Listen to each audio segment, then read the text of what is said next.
मंदिर म्हटलं, मूर्ती म्हटलं की आम्हाला वाटतं बहुतेक आमचा परमार्थ झाला, दर्शन झालं की परमार्थ झाला. एवढं जर सहज परमार्थ असता तर या विश्वामध्ये एकही दुःखी राहिला नसता. परमार्थ बी इतका सोपा नाही. आज करोडोनं मंदिर आहेत, करोडोनं मूर्ती आहेत, तरी सुद्धा आजच्या अभंगामध्ये ज्ञानोबराय म्हणतात, योगी या दुर्लभ तोम्या देखील असा. हजार हजार वर्ष तपश्चर्या करणाऱ्यांना तो कळाला नाही, उपास तपास करणाऱ्यांना, व्रतवैकल्य करणारा, योगाविधी करणाऱ्यांना तो कळाला नाही. योगियांच्या ध्यानी ध्याताना तुळसी, त्याच्या प्राप्तीकरता योगी खपले, मेले, तरी सुद्धा तो प्राप्त झाला नाही. मग तो असा सहज प्राप्त होईल का? तुम्ही मी तर प्रापंचिक माणसं आहोत. आमचा देवाकडे बघण्याचा दृष्टिकोन काय आहे? देवा, माझा प्रपंच सरळ व्हावा, माझ्या प्रपंचात उन्नती व्हावी, धनदौलत पैसा अडका मिळावा, इथपर्यंत तुमच्या आमची देवाची ओळख काय, व्यवहार आहे. पण त्याला प्राप्त करून जीवनमुक्त होण्यासाठी, किंबहुना जीवशिवाची ऐक्यता होऊन त्याचं समाधान प्राप्त करण्यासाठी ज्या मनुष्य देहामध्ये तुम्ही आम्ही आलोय, तरी सुद्धा तो प्राप्त होत नाही. मनुष्य जन्माला येण्या पाठीमागचं प्रयोजन काय आहे? नर देहाचे ज्ञाने सच्चिदानंद पदवी घेणे, एवढा अधिकार नारायणे कृपावलोकने दिला. मनुष्य जन्माला येण्या पाठीमागचं एकमेव कारण असं आहे की नराचा नारायण होणं. बर, इथपर्यंत येण्यासाठी अनंत प्रयास करावे लागलेत, अनंत प्रयास. सहज आलेलो नाही आम्ही. दुरोनी आलो मेगा, दुःख झाले दारुण, या वया येथवरी होते हेची कारण. कोणतं कारण आहे? नराचा नारायण. बरं, इथपर्यंत येण्यासाठी कुठली लक्झरीने मी प्रवास केलेला नाही, कुठे विमानाने मी प्रवास केलेला नाही, रक्त बंबाळ झालोय. बरं, 1-2 गावं ओलांडून आलेलो नाही, 1-2 देश ओलांडून आलेलो नाही. 83,99,999 गावं ओलांडून इथपर्यंत आलो. कदाचित एवढ्या जन्मामध्ये कुठेतरी पुण्य घडलं असेल, संतांची संगत घडली असेल, संतांच्या दावणीचा बैल असू, नाही का, संतांच्या मोहरीतला किडा असू, संतांच्या अंगणातल्या झाडावरचा पक्षी असू, या ना त्या माध्यमातून संतांची संगत घडली आणि तुम्हाला हा मनुष्य जन्म प्राप्त झाला. बरं, इथपर्यंत का आलोय? फक्त त्याच्या भेटेकरता. बघा, आमचा जन्ममरणाचा फेरा थांबवायचा आहे ना, अखेरचं द्वार आहे. मनुष्य देह म्हणजे अखेरचं द्वार आहे. या द्वारावर, या अखेरच्या जन्मामध्ये तुम्ही आम्ही जर घर बांधून राहिलो तर पुन्हा पुनरपी जननम पुनरपी मरणम या खाईत खिप्पत पडणार आहे. कारण ओशोंच्या सांगण्यातून एकच गोष्ट लक्षात आली की तुम्हाला जर जन्म मरणाचा पूल जर पार करायचा असेल तर हा मनुष्य देह नावाचा पूल आहे, तो पूल पार करून गेलो की जन्म मरणाच्या खाईतनं वाचलो. हा पूल आहे. पण याच मनुष्य देहामध्ये जर तुम्ही थांबून राहिलो, मीच देह आणि देह बुद्धी ठेवून जर आम्ही राहायला लागलो, पुनरपी जन्म ठरलेला आहे.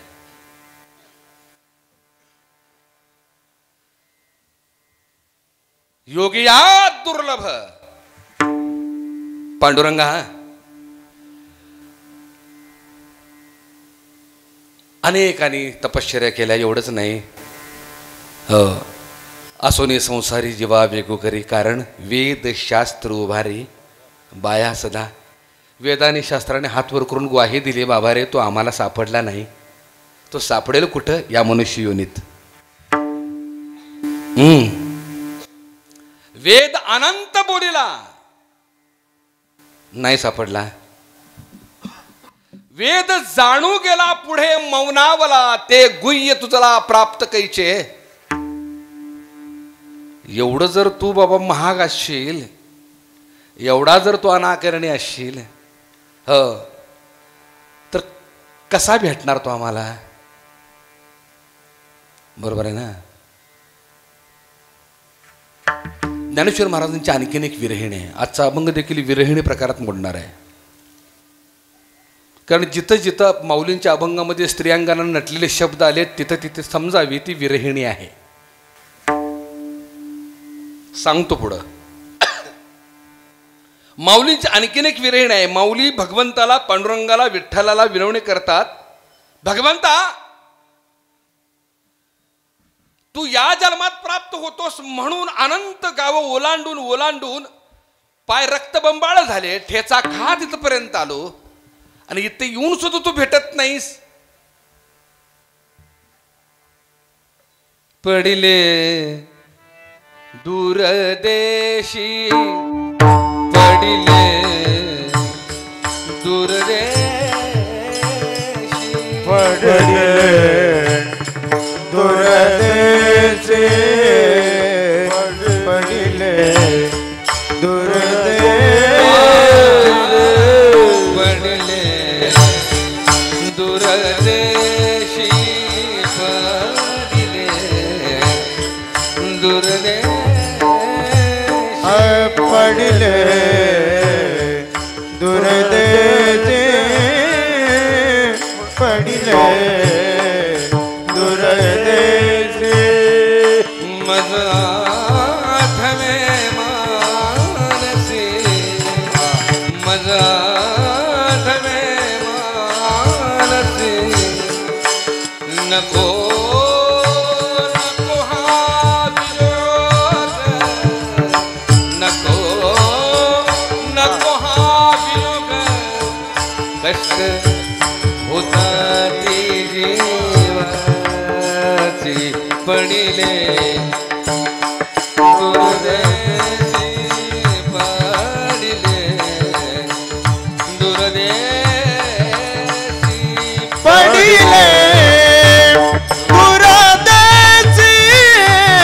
पडिले दूरदेशी.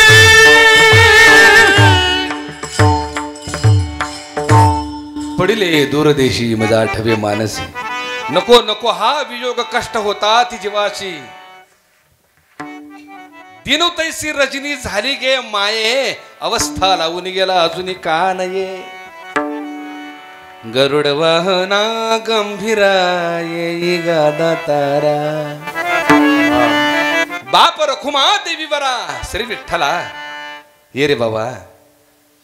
आलोय अनंत गाव ओलांडून इथपर्यंत आले, बहुत दिस फेरा आला या नगरा, का भेटत नाहीस.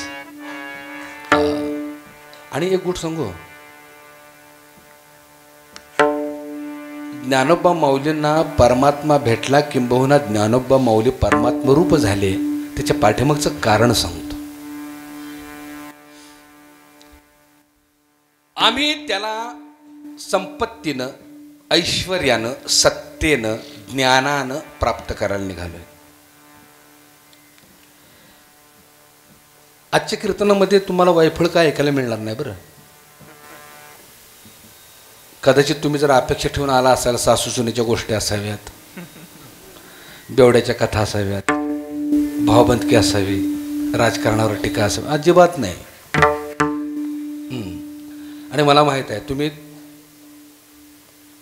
माझं कीर्तन ज्या अर्थी ऐकायला आलंय त्या अर्थी या सगळ्या गोष्टी तुम्ही ग्राह्य धरलेल्या आहेत. कारण आजच्या कीर्तनात हे ऐकायला मिळणार, तरी सुद्धा तुम्ही आलात याचा अर्थ असा तुम्ही राजहंस आहात.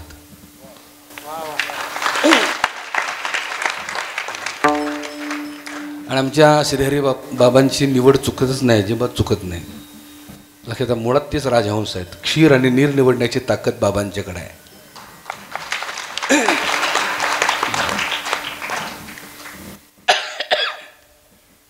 आज फक्त अद्वैतावर बोलणं होईल. जोपर्यंत माऊलींसारखी अवस्था तुमच्या आमची होत नाही तोपर्यंत तो आम्हाला प्राप्त होत नाही. कारण माऊलींचा परमार्थ हा अद्वैतवादी परमार्थ आहे.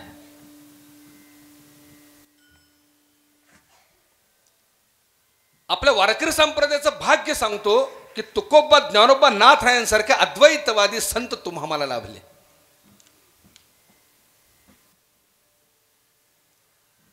परमार्थ इतका सोपा केला, करतळी आवळे तैसा हरी.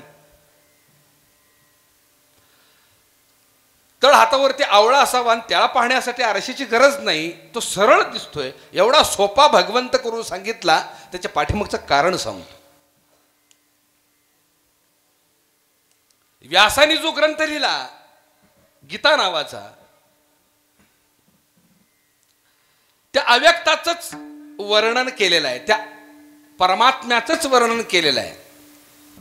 मनुष्य जन्माला आल्यानंतर कोणती साधना करावी, त्याला कसा प्राप्त करावा, हे गीतेत सांगितलेलं आहे. पण ते सांगत असताना 700 श्लोक त्यांनी लिहिले गीतेचे संस्कृत, ते कुणालाच कळेनात. म्हणून ती सोपी करण्याचा प्रयत्न करण्यासाठी अनेकांनी प्रयत्न केले. गीतेवरती पहिलं भाष्य केलं आद्य शंकराचार्यांनी. त्याच्यानंतर भाष्य कुणी कुणी केलं? मध्वाचार्यांनी केलं, वल्लभाचार्यांनी केलं, रामानुजाचार्यांनी केलं, अष्टावक्रांनी केलं, निंबार्काचार्यांनी केलं. अलीकडे कुणी कुणी भाष्य केलं?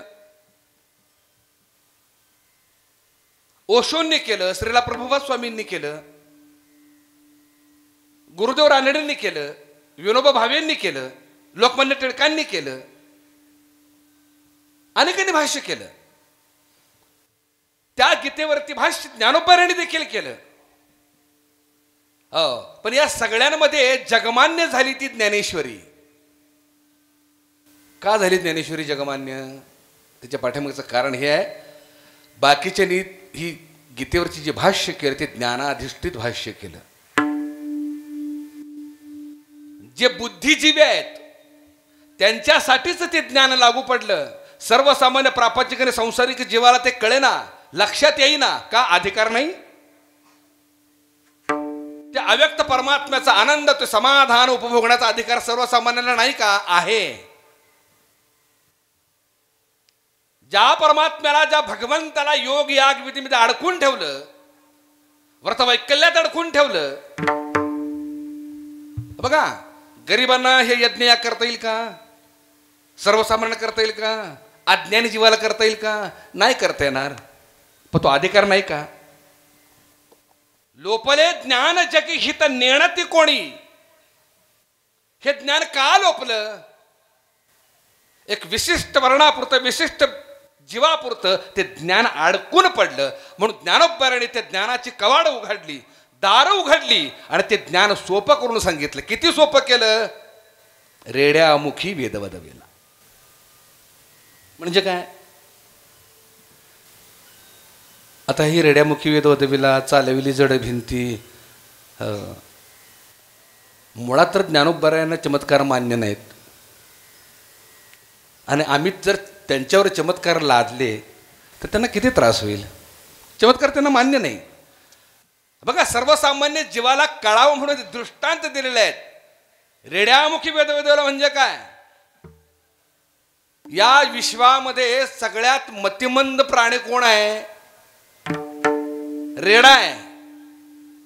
ते रेडा जन्माला आल्यावर दूध प्याला बैलाच्या थनकुटीकडे जाता येते, त्याला कळत नाही आई कोण आहे आणि बाप कोण आहे. एवढं ते अज्ञान आहे. त्या रेड्यासारख्या मतिमंद जीवाला देखील ती ज्ञान कळावं इतकं सोपं ज्ञानेश्वरी ज्ञान करून ठेवलं. त्याचा अर्थ हा आहे. आणि याच्या पाठीमागचं कारण सांगतो. जीव ज्ञानाकडे जास्त वळत नाही का? त्याला पेलत नाही, त्याला झेपत नाही.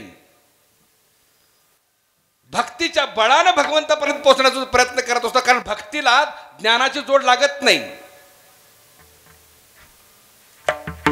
समर्पण भावनेनं त्याचं भजन नुसतं जरी केलं, अर्जुना जरी न कळे माझे ज्ञान तरी न सांडावे माझे स्मरण, माझ्या स्मरणे ज्ञान होय तया. माझं ज्ञान नसलं तरी चालेल, माझं चिंतन कर, माझी भक्ती कर. माझ्या भक्तीनं, माझ्या चिंतनानं ऑटोमॅटिक तुला ज्ञान प्राप्त होईल. आणि म्हणून ज्ञानोबांनी त्या ज्ञानाला भक्तीची जोड दिली. आणि भगवंत सोपा केला. लक्षात ठेवा. मी नेहमी सांगत असतो, भगवान श्रीकृष्णाचा जन्म झाला तो बंदी शाळेत झाला नाही का. कुणाच्या पोटी झाला? वसुदेवानी देवकी. अध्यात्म काय सांगते ऐका. बंदीशाळा म्हणजे मनुष्यदेह. बंदीशाळा म्हणजे मनुष्यदेह, भगवंताचा अवतार. हो, बाहेर कुठं होत नाही, तर या गोकुळात त्याचा अवतार होतो. गो म्हणजे शरीर आणि कुळ म्हणजे इंद्रिय. गो म्हणजे शरीर आणि कुळ म्हणजे इंद्रिय. या गोकुळात त्याचा जन्म होतो. कुणाच्या पोटी जन्म घेतला? वसुदेव आणि देवकी. याचा अर्थ असा आहे, वसुदेव म्हणजे ज्ञान आणि देवकी म्हणजे भक्ती. भक्ती आणि ज्ञानाच्याच संयोगाने या गोकुळात परमात्मा जन्म घेतो. लक्षात ठेवा. आम्ही वाट बघतो. यदा यदा हि धर्मस्य ग्लानिर्भवति भारत अभ्युत्थानम् अधर्मस्य तदात्मनं सृजाम्यहं परित्राणाय साधूनां विनाशाय च दुष्कृतां धर्म संस्थापनार्थाय संभवामि युगे युगे. खरं सांगू का, आईची शपथ घेऊन सांगतो, एवढे 2 श्लोक मला पाठ आहेत. तुम्ही म्हणाला महाराज आया आया आया काय झोडताय संस्कृत राव. त्याच्या पाठिंबाचं कारण सांगतो. लादलाय आमच्यावरती ते 2 श्लोक लादलेत. मी थोडासा परखड आहे आणि मी थोडासा विद्रोही आहे. मला अडकून नाही पाडायचं. ह्या 2 श्लोकामुळे आम्ही त्याची वाट बघतोय, कधी अवतार घेईल आणि कधी आमचं रक्षण करेल. ज्या ज्या वेळेला धर्मावर संकट येईल त्या वेळेला मी अवतार घेईन आणि दुर्जनांचा नाश करेन, अधर्माचा नाश करेन. किती वर्षापूर्वी सांगितले? 5000 वर्षापूर्वी. अजून येतोयच तो. साधू संतांची निंदा होईल, छळ होईल, त्यावेळेला मी त्यांच्या रक्षणासाठी अवतार घेईन. आलाय का? ज्या साधूच्या रक्षणासाठी त्याला यावं लागतं ते साधूच्या साधुत्वाला अर्थ काय हो? माझं बोलणं कळते का? ज्या धर्माच्या रक्षणासाठी यावं लागतं तो धर्म होऊ शकत नाही.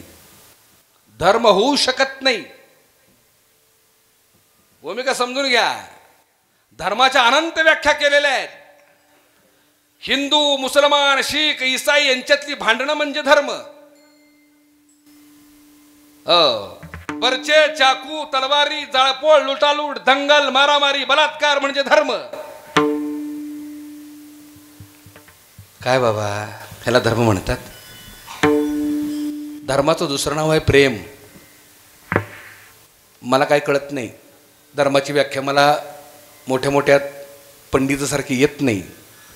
मी सांगू धर्माची व्याख्या? मला जे आवडतं ते दुसऱ्याला देणं या नाव धर्म. मला प्रेम आवडतं, मला दया आवडते, मला सहानुभूती आवडते, मला संकट काळी वाचवणारा आवडतो, पाठीवर प्रेमानं हात फिरवणारा मला आवडतो नाही का. तहान लागली की तांब्याभर पाणी देणारा, भूक लागली की कोरभर भाकरी देणारा मला आवडतो. म्हणजे मला जे आवडते ते दुसऱ्याला देणं या नाव धर्म. संपला विषय. मी जर धर्माच्या नावाखाली तलवार घेऊन एखाद्याच्या मागं लागलो तो धर्म होईल का? आणि आजकालच्या धर्माच्या गप्पा चाललेल्या आहेत. धर्माच्या रक्षणासाठी सगळ्यांनी एकत्र आलं पाहिजे. कसला धर्म बाबा? कसला धर्म? मौलीने धर्म हा सांगितलाय का? आता विश्वात्मके देवे येणे वाग्यज्ञ तोषावे. म्हणजे विश्वामध्ये जी जी जीव आहेत त्यांचं दैन्य, दुःख, दारिद्र्य दूर होऊ दे. जे खळांची व्यंकटी सांडो. तुकोबराने देखील धर्म सांगितलाय. विष्णुमय जग वैष्णवांचा धर्म. जग म्हटलंय भारत देश नाही, महाराष्ट्र नाही, देहू नाही, जग.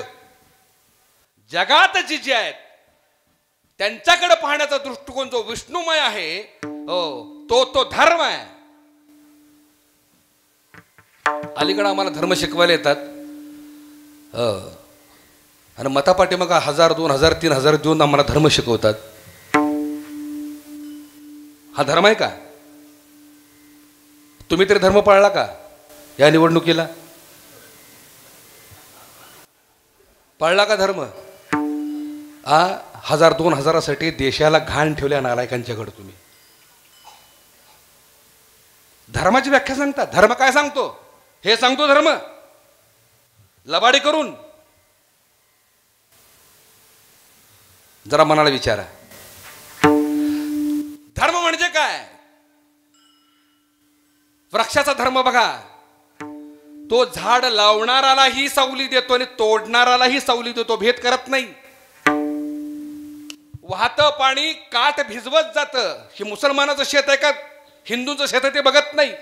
पाणी प्यायला मुसलमान आहे का हिंदू आहे का महार आहे का मांग हे विचारत नाही. ज्या अग्नीवर ज्या लाकडावर जाळाला देह नेतो तो देह कुठल्या धर्माचाही विचारत नाही. जनावरांना धर्म नाही, पशु पक्ष्यांना धर्म नाही. तुम्ही मी कुठल्या धर्माचा डांगुरा पिडतोय हो? चुकीचं आहे. एक गोष्ट सांगू, भगवंत अवतार घेत नाही तर भगवंताचं अवतरण होतं यात. ज्या वेळेला यात भगवंताचं अवतरण होतं ना, तर अधर्मा विरुद्ध लढण्याची ताकद या देहात येते. भूमिका समजून घ्या. माझा अवतार ज्या वेळेला या गोकुळात होईल त्याच वेळेला हो या अधर्माचा नाश करीन. कधी होईल अधर्माचा नाश? यात ज्या वेळेला तो जन्म घेईल त्यावेळेला अधर्माविरोधात लढण्याची ताकद निर्माण होईल. वाट बघा, तो अवतार घेणार नाही. चायना देशामध्ये आत्ता एक पुस्तक सापडले, ग्रंथ सापडलं.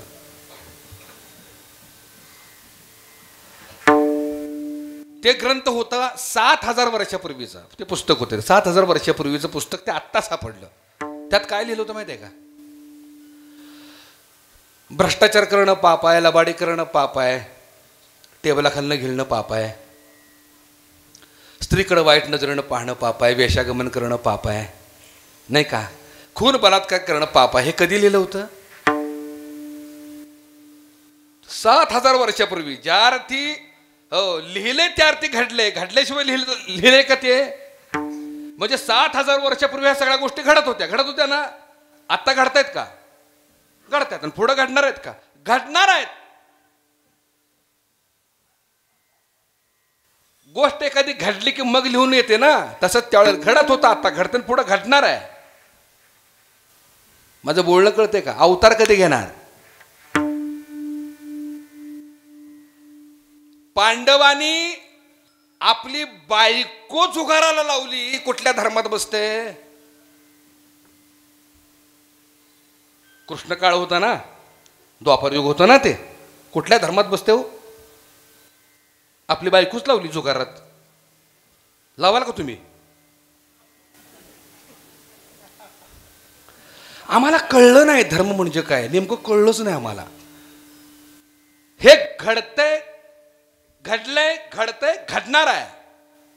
याच्या विरोधात जर सामर्थ्य निर्माण करायचं असेल तर त्या परमात्म्याचा जन्म या देहात झाला पाहिजे, या मनुष्य देहात झाला पाहिजे. आणि तो कधी होईल? ज्यावेळेला देहबुद्धी मावळेल, ज्यावेळेला अहंकार शमेल, त्याच वेळेला त्याचा अवतार यात होणार आहे. तो अवतार घेणार आहे, यात त्याचं अवतरण होणार आहे. लक्षात ठेवा. ज्ञानोबाने तेच सांगितलं. योग याग विधी व्रत वैकल्य उपास तपास ह्याच्यामुळे तो मिळणार नाही. एकच करावं लागेल. काय? समर्पण. स्वतःला अर्पण करावं लागेल त्याला. याचं दुसरं नाव आहे भक्ती, याचं दुसरं नाव आहे श्रद्धा, याचं दुसरं नाव आहे भाव. विठ्ठल